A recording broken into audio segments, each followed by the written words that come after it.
오늘 우리는 은혜의 방편인 성찬이라고 하는 주제로 마가복음 말씀을 계속 나누는 것을 오늘과 다음 주 9일 동안 쉬고 오늘 이 말씀을 나누게 됩니다. 건강한 교회와 그리스도인의 삶을 위해서 주신 은혜의 방편이 있습니다.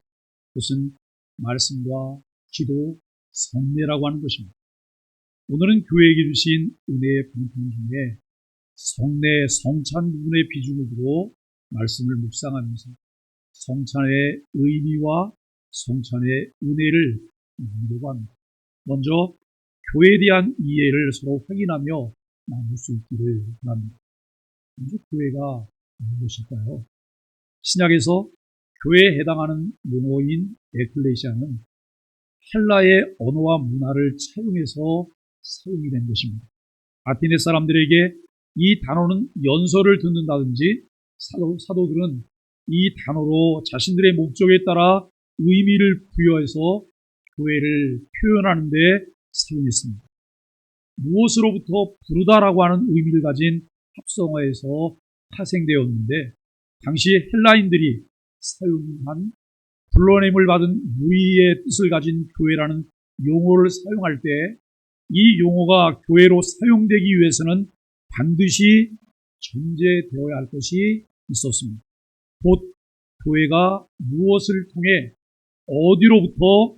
어디로 불러냄을 받았는지를 우리는 잘 이해해야 합니다.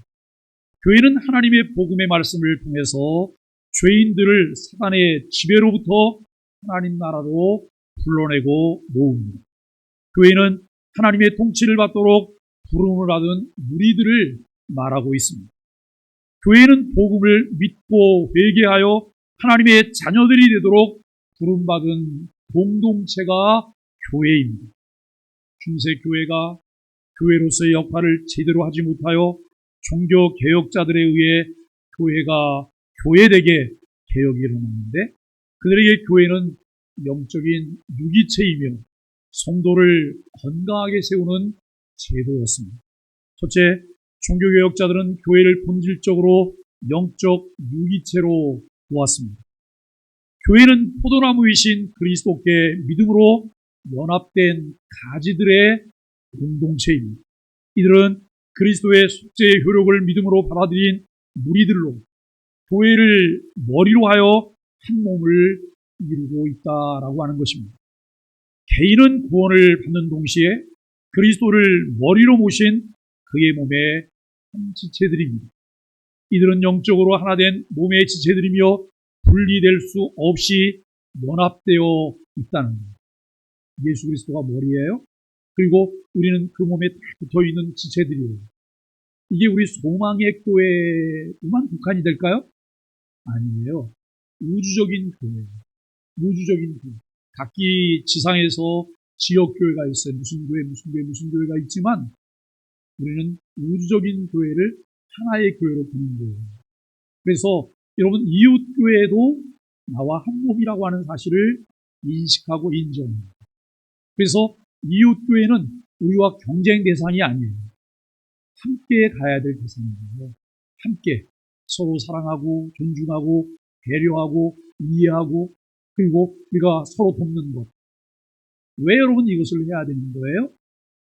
뜻이 하늘에서 이루어진 것처럼 뜻이 땅에서 이루어지는 일을 위하여 교회가 교회되어야 한다라고 하는 것을 우리가 생각하게 되죠. 두 번째는 종교개혁자들은 교회를 신자의 어머니로 인식을 했습니다.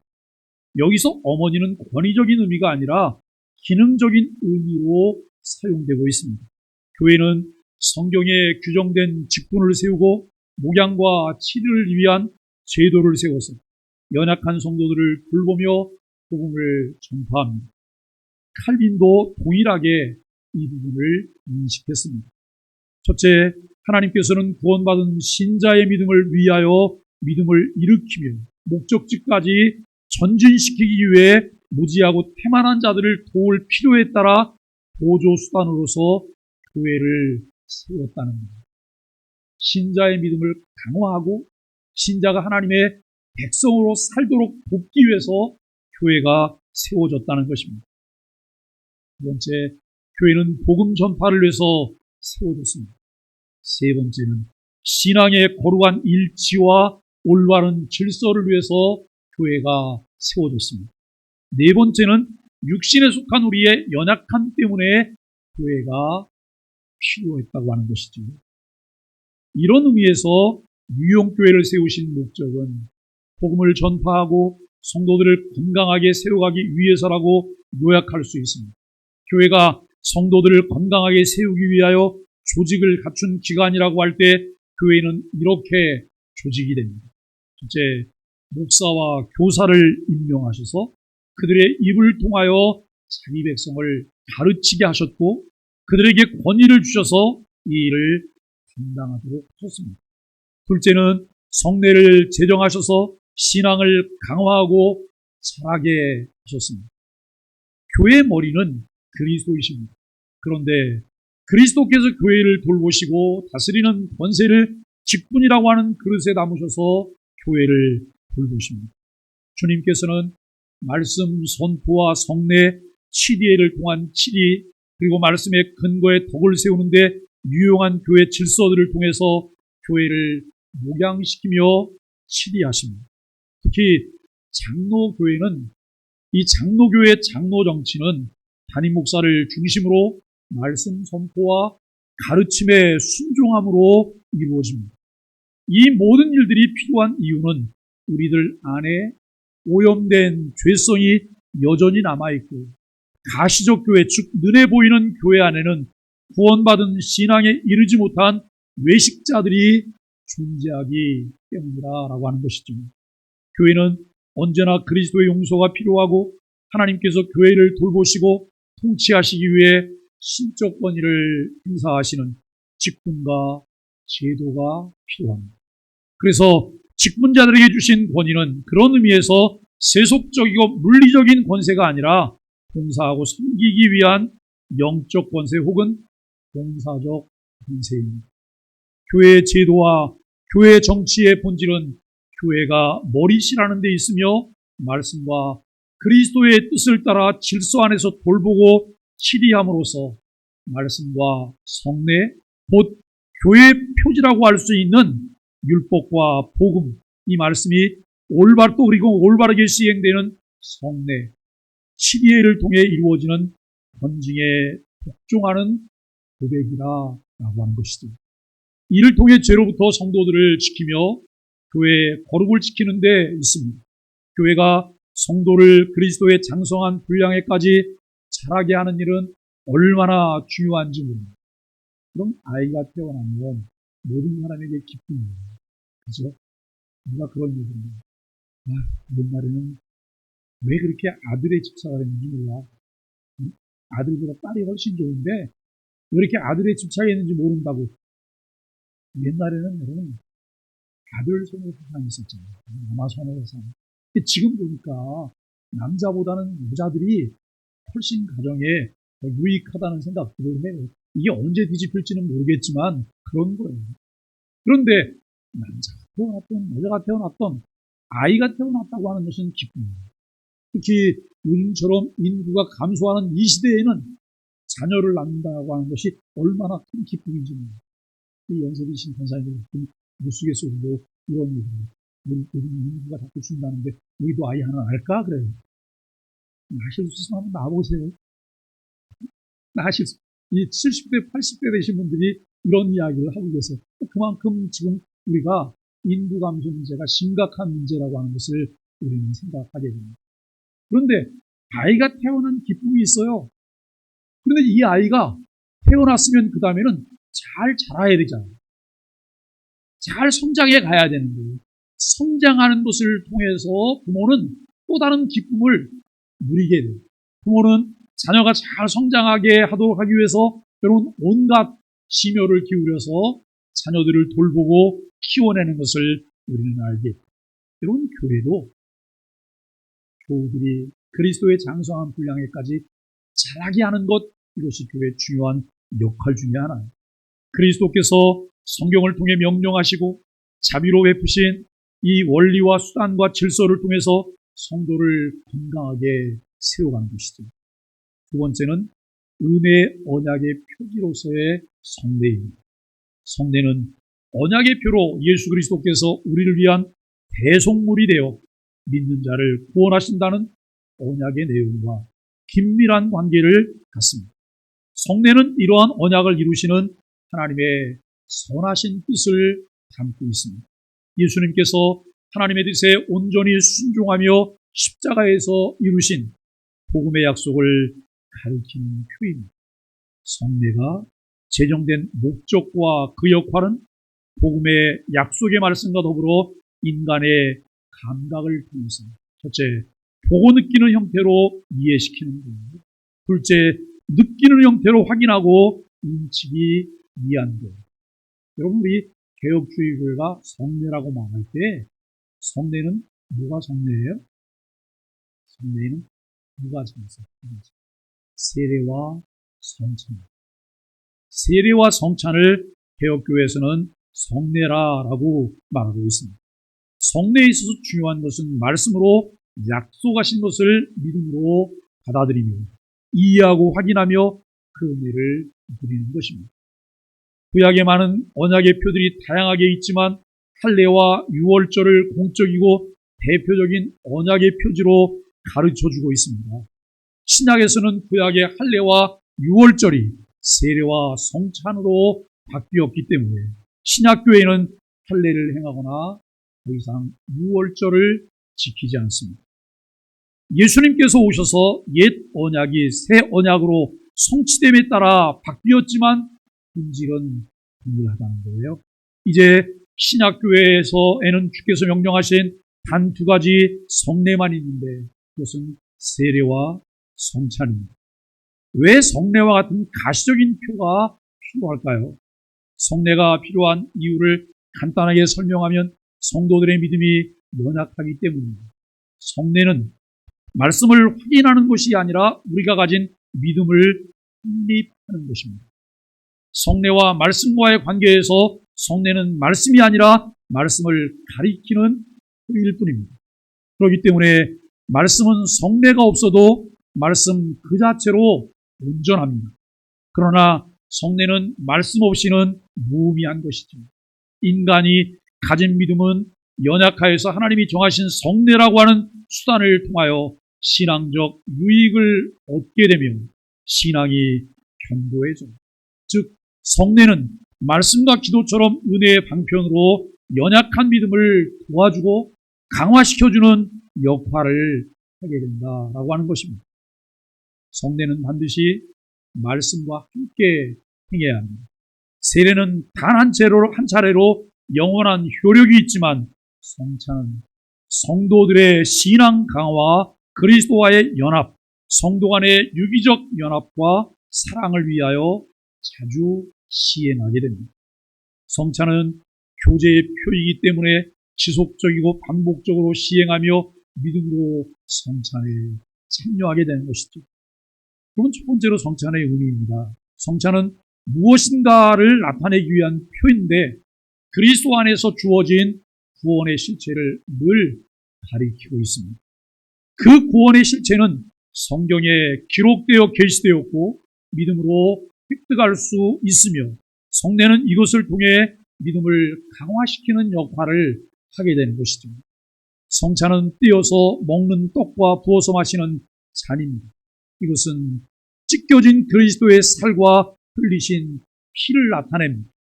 이 성찬이 나타내는 것은 그리스도와 연합 안에 있는 구속의 은총입니다. 이 약속을 믿는 사람들은 그리스도와 연합과 이제 교제를 힘쓰게 되는 것이죠. 은혜의 방편인 성례는 어떻게 성도들의 믿음을 강화시켜줄까요? 그리스도와 연합이라고 하는 복음 중심적 관계로 말씀에 대한 지식과 믿음으로 성례에 참여할 때 성령의 임재 안에서 확신을 갖게 되고 믿음이 강화되는 거예요. 내 믿음이 돈독해지고 내 믿음이 성장하는 것. 여러분 이 성례를 통해서 여러분 그와 같은 우리가 유익을 얻게 되는데 그리스도와 연합이라고 하는 복음 중심적 관계로 말씀에 대한 지식과 믿음으로 성례에 참여할 때 이 일이 가능하다는 겁니다. 오늘 교회 왔더니 성찬식을 한대. 그래서 얼떨결에 성찬식에 참여해서 여러분 성찬을 참여하면서 떡을 먹고 포도주를 마시면 그것을 통해서 우리가 이런 뽀빠이가 힘을 얻는 것처럼 힘을 얻어서 무럭무럭 이렇게 자라가는 그런 현상이 나타날까요? 기대하지 마세요. 그렇게 자라나지 않아요. 성찬에 참여하기 위해서 그리스도와의 연합이라고 하는 복음 중심적 관계, 말씀에 대한 지식과 믿음으로 성례에 참여할 때 성령의 임재 안에서 확신을 갖게 되고 믿음이 강화됩니다. 그냥 우리가 참여하면 그것이 가능할까? 그렇지 않다는 거예요. 성경은 우리의 신앙이 강화되고 믿음이 자라가는 이런 원리들을 우리에게 잘 제공해주고 있음을 알게 돼요. 떡을 떼는 것은 그리스도의 몸이 찢겨진 것을 나타내고 먹는 것은 생명을 주시는 성령의 내주를 의미하고 있습니다. 둘째, 성찬의 목적입니다. 칼빈은 기독교 강요에서 이렇게 말합니다. 성찬은 완전한 사람을 위하여 제정하신 것이 아니라는 거예요. 약한 사람을 위해서 곧 약한 사람들을 각성시키며 고무하고 자극하며 그들의 믿음과 사랑을 훈련시키기 위해서, 그리고 그들의 믿음과 사랑의 결합을 시정하기 위해서 제정하신 것이다 라고 이야기하고 있습니다. 성찬은 말씀이 가르치는 복음의 실제들을 가르치게 하고 눈에 보이는 표가 되게 하므로 성령을 통해 믿음을 강화시키려는 목적으로 제정이 되었습니다. 성찬의 목적을 좀 더 세밀하게 구분하여 살펴볼 수 있습니다. 첫째, 성찬은 믿음을 더해준다 그래요. 우리가 그리스도와의 연합과 교제 안에 있음을 확신하게 한다라고 하는 것입니다. 두 번째, 성찬의 목적은 받아 누리는 은총을 응답하도록 하는 데 있다는 거예요. 성찬에 참여함으로 하나님이 내게 주신 은혜에 대해서 내가 반응하고 응답하게 한다는 거예요. 이 은총이 마음에 누려질 때 당연한 결과로 우리가 믿음으로 하나님께 반응하게 되는 것이죠. 그러므로 성찬은 믿음을 고백하게 만듭니다. 대속의 은총에 감사하게 만듭니다. 셋째, 성찬을 제정하신 하나님의 목적은 세상 속에서 교회의 정체성을 드러내기 위함입니다. 그런 세상 속에서 교회가 가진 정체성을 드러내야 되는데 교회의 정체성은 무엇일까? 교회가 존재하는 목적이 무엇일까? 교회가 존재하는 목적은 세 가지입니다. 하나님의 영광을 위하여, 두 번째, 세상을 위하여, 세 번째, 우리를 위하여. 우리가 여러분 하나님을 기쁘시게 하며 하나님을 영화롭게 하는 것, 이것이 교회가 존재하는 목적이에요. 뿐만 아니라 교회는 하나님과 전혀 무관하다고 생각하는 세상을 돌아보고 세상 속에 참여하고 세상 사람과 함께 삶을 나누면서 그들 가운데 하나님의 나라를 보여주는 역할을 하기 위해서 교회가 존재합니다. 세 번째는 우리 자신들을 위해 하나님이 주신 은혜 속에서 여러분 살아가기 위해서 교회가 존재한다고 하는 것을 한시도 우리는 잊어서는 안 될 것입니다. 하나님께서는 세상에서 참된 교회를 구별할 수 있도록 교회의 표지인 얼굴을 주셨어요. 그 교회의 표지인 얼굴 중에 하나가 무엇이냐면 성찬입니다. 이 성례가 교회의 표지예요. 넷째, 성찬은 성도들의 교통과 사랑을 증진시키기 위한 목적으로 제정하셨습니다. 그죠? 나 중심으로 내 유익을 위해서 이기적인 교제를 이끌어내는 것이 아니라 성찬을 통해서 주님 중심의 이타적인 교제를 만들어가는 겁니다. 서로를 이해하고 배려하고 존중하고 돌아보고 사랑하는 이 교제가 성찬을 통해서 이루어질 수 있음을 말하고 있습니다. 성찬은 모든 그리스도인들이 그리스도와 한 몸 되었음을 확인하며 하나인 것을 알게 합니다. 성찬은 예수님께서 우리에게 복음적 관계를 가르쳐 주시고 모든 그리스도인들이 예수님처럼 사랑의 유대를 갖도록 가르쳐 주셨습니다. 우리를 위하여 자신을 내어주심 같이 우리를 위하여 자신을 내어주심 같이. 여러분, 우리가 결혼해요. 결혼하면서 서약하고요. 우리가 뿌리가 될 때까지 그만 사랑하겠다고. 상대만 사랑하겠다고. 그런데 그 사랑을 하는데 주님께서 하셨던 그 사랑을 우리가 실현해 갈 수 있을까요? 주님께서 우리를 위하여 자기 자신을 내어주신 자처럼 남편이 아내에게 아낌없이 자신을 내어줄 수 있는 사람. 여러분, 아내가 남편을 사랑해서 아낌없이 자신을 내어줄 수 있는 사람. 부모가 자식을 위하여서 자신을 아낌없이 내어줄 수 있는 사람. 자식도 그 사랑을 깨닫고 부모를 위하여 자신을 아낌없이 내어줄 수 있는 사람.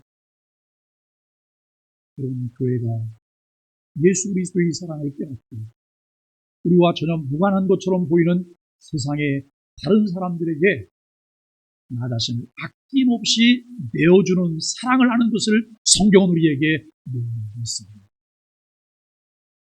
성경이 우리에게 그것을 가르치고 있습니다. 여러분, 교회가 이 땅에 존재해야 될 이유예요. 교회가 동네 한가운데 있어야 될 이유가 여러분 그것입니다. 주님이 자신을 내어주신 것처럼 동네 사람들에게 우리를 내어줘요.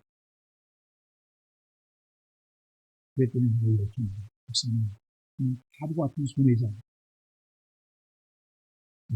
주님은 무조건적으로 우리를 사랑하셨어요. 계산 없이 사랑하셨어요. 자기 자신의 모든 것을 다 쏟아 부으며 사랑하셨어요. 교회가 가진 것이 그것이잖아요. 그런데 우리가 교회에 속해 있으면서 이기적이에요. 계산이 많아요. 자기 중심으로 무엇을 하려고 해요. 주님을 볼 길이 없어요. 교회를 통해서 복음을 만날 기회가 없어지는 거예요.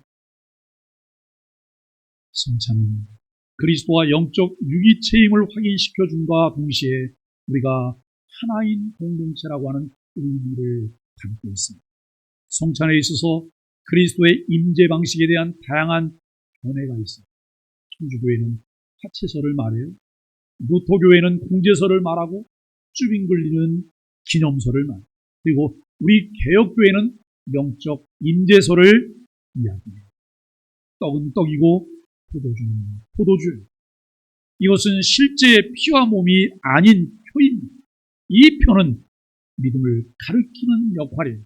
우리가 여러분 여기 지금 성찬 빵과 포도주가 준비되어 있어요. 그런데 이것을 여러분 들고 이제 제가 기도하는 순간 이게 그리스도의 몸과 그리스도의 피로 변합니까? 이게 화채설이에요. 아닙니다. 떡은 떡이고 포도주는 포도주예요. 그것은 실제하는 피와 몸이 아닌 표예요. 이 표는 믿음을 가리키는 역할을 하고 있습니다. 떡과 포도주를 통해 그것이 의미하는 영적인 실제로 인도하는 실제로 인도하는 토대는 믿음과 말씀입니다. 믿음과 말씀이 떡과 포도주를 통해 우리를 위해 찢기시고 피 흘리신 예수 그리스도를 바라보게 해요. 말씀이 선포되지 않는다면 떡과 포도주를 통해 예수님을 볼 수는 없습니다. 말씀은 떡과 포도주가 그리스도의 살과 피를 상징한다는 것을 알게 하고 그것을 믿음으로 받아들일 때 성령께서 임재하여 역사하고 우리의 믿음을 강화하는 우리의 방편이 되는 것이죠. 우리에게 가르쳐 주시는 말씀을 신뢰하기 때문에 성도는 믿음을 가지고 성찬이 가르치는 그리스도의 몸과 피에 참여하게 되는 것입니다. 믿음이 없다면 하나님을 기쁘시게 할 수 없습니다. 그 말씀을 믿는 믿음의 결과는 그리스도와의 연합이고 그와 한 몸됨에 참여함입니다. 성찬의 의미를 바로 이해하고 성찬에 참여하면 성찬은 우리의 믿음을 자라게 해요. 우리의 믿음의 역동성을 일으켜요. 그리고 우리의 믿음을 보존해 줍니다. 그리스도의 육체는 공간적으로 지상에 임하지 않습니다. 그리스도의 인성과 신성은 혼합되거나 섞이거나 혼동되지 않습니다. 인성은 인성의 본성을 유지하고 신성은 신성의 본성을 유지하는 가운데 제2위인 성자의 위격에 연합되어 있다고 하는 게 굉장히 어려워서 이 내용은 이 한 시간만 따로 또 이렇게 설교를 해야 될 만한 내용인데 우리가 지금 계속해서 연속해서 사도신경이나 이런 것들을 통해서 이 부분들을 많이 다뤄서 익숙하게 듣고 있는 거예요. 근데 우리가 이 부분을 잘 더 이해할 수 있다면 신앙생활이 얼마나 더 재미있을까요? 얼마나 더 즐거울까요? 그리스도께서는 인성으로 천상의 하나님 우편에 계십니다. 예수님 십자가에 못 박혀 죽으셨어요. 3일 만에 부활하셨어요. 그리고 하늘나라로 올라가셨어요. 예수님은 영으로만 하늘나라로 올라가신 거죠. 그래서 지금 하나님 우편에 영으로만 계세요? 아니요.